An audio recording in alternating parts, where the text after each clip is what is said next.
ang ginagawa natin today na as a Christmas cafe cream. Ito na lang ako. Cafe cream. Gusto mo ba ng donut? Wag na.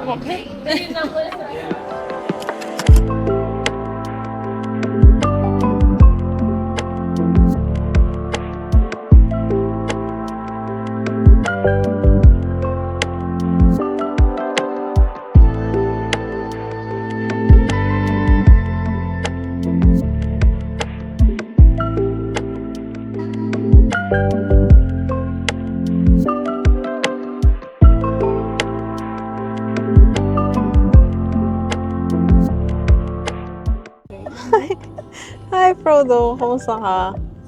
Kamusta ang tulog natin, Frodo? It is now 7 o'clock. We've been driving for 7 hours. Alright, go. Look at the palayan. Ganda, oh. Pero ang nilagay ko kasing direction dito for now is yung Millennium Tree. So, pagdating natin doon, it's going to be 8:53 according to Google Maps. So, may 1 hour and 50 minutes pa tayo.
We're gonna do a quick update kasi nandito kami ngayon sa BALER Aurora. Tada! Yes, we've been driving for how many hours? 7 hours. Lumabas kami or umalis kami ng mga 12 and nakarating kami ng... Okay, it's very noisy. Tetest natin tong mic na to from DJI. It's very noisy. Pero nakaalis kami ng 12, nakarating kami ng 7 dito. Hindi pa kami nakarating sa resort namin mismo. How's the drive? Well, so first half sa expressway, it was very congested pa din. And it felt like I was driving in Manila, which is actually preferable in a sense na hindi ako nalula. Pag, alam mo yun, pag wala akong kasama sa road, nalulula ako agad. Kasi parang so easy to swerve. Okay. Alam mo yun? Okay, we'll see you in the next clip. Not sure kung anong place.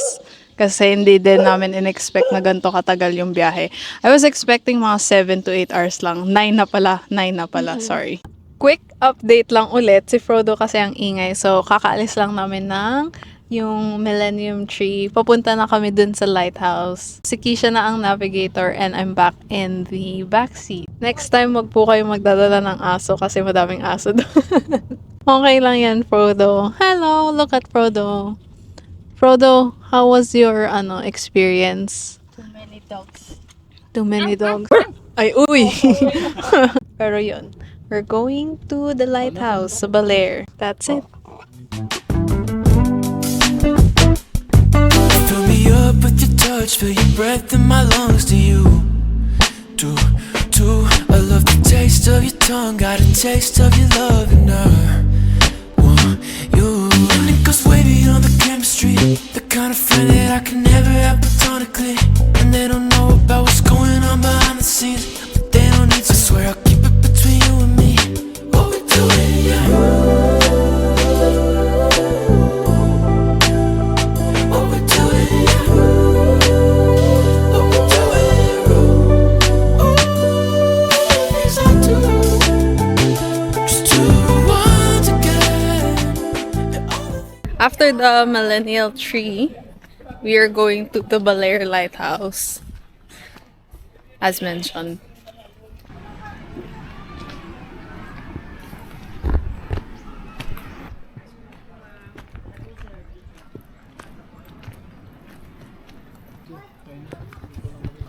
Sure ka? Hindi ka papasok ng Lighthouse?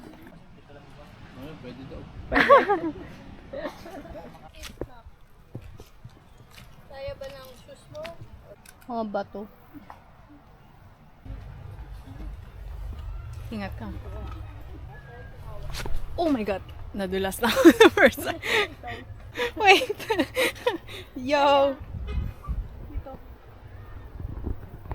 Wala na hawakan dito. Ganito po ang paakyat ng Lighthouse. Now, normally, it's probably less slippery. Pero dahil daw umulan, ayan. Ang worry ko yung pababa. Mas madali ba yung pababa? Si Keisha, oh. Napaka Gen Z ng suot. Umaakyat na, naka-Converse pa. Wow, it looks nice. Okay. More akyat. Ah, walang hawakan.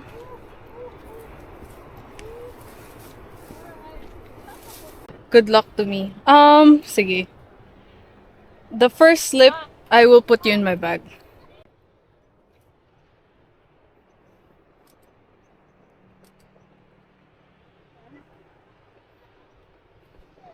Oh my god, look at that.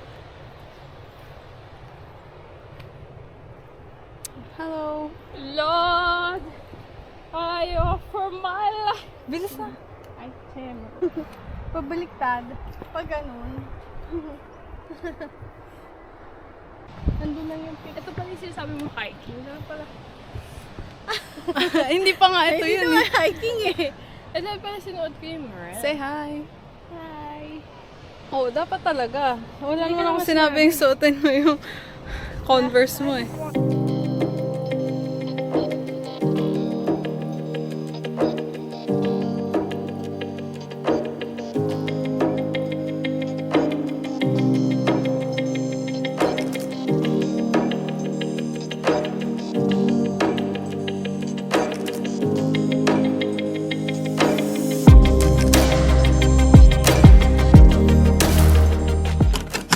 So basically, hindi na kami tumuloy sa pinakatuktok kasi maputik masyado. First and foremost, this is not like a mountain climb that people do.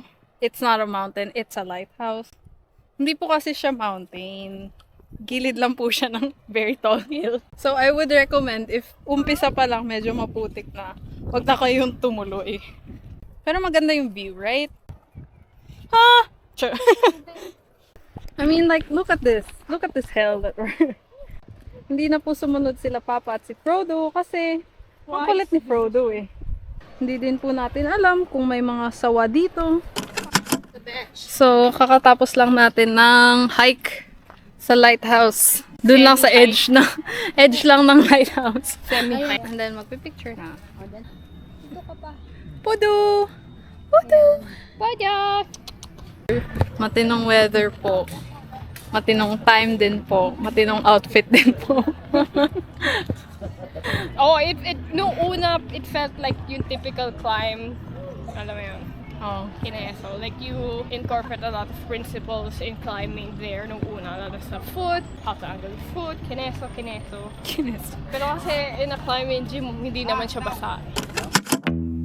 Your hair looks longer than last June. There's so much I've been dying to know about you.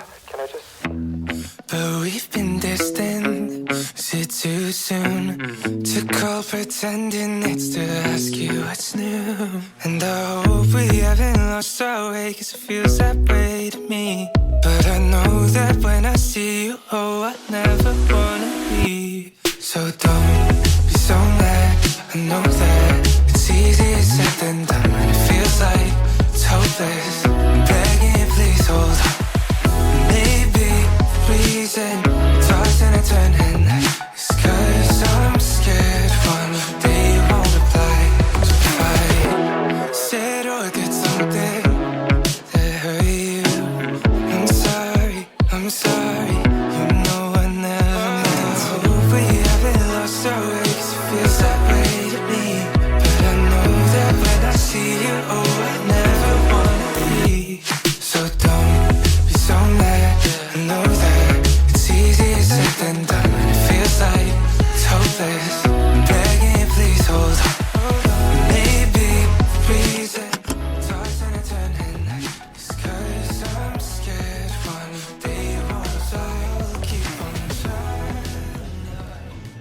ang sinigang na pork mo. Isa pong smoked ribs. Tapos rice na platter. Sa drinks, mango. Dalawang buko shake. Dalawang mango shake. Sige, thank you so much. Hindi nyo man lang ako tinihan. Ay, sorry. After this, papunta na kami sa resort na. Sa Lotus Sun and Beach. Beach and Wave. Lotus and Wave. Mga ba, yung mga nakita mo sa mga vlog, ay, wala silang detail na kung anong itsura ng So far, wala masyado. tulad na sa Lighthouse. Wala eh. Siguro sa sobrang hirap ng daan, hindi naman sobrang hirap, pero kailangan mag-ingat ka. So, hindi ko na na-videohan yung daan. Siguro yung mga ibang gusto ding mag-vlog, hindi na din na-videohan yung daan. Pero I would recommend it if you have good stamina and have a grip dun sa shoe. Kung hindi, madulas yung daan and then nakakapagod. Huwag kayong pupunta doon ng 12 kasi ang init. We made it to the edge of the lighthouse but not like the top of it. Pero that means pwede ka pang bumalik. So, we have something to expect or to come back to, right? Okay, that's it for today's video.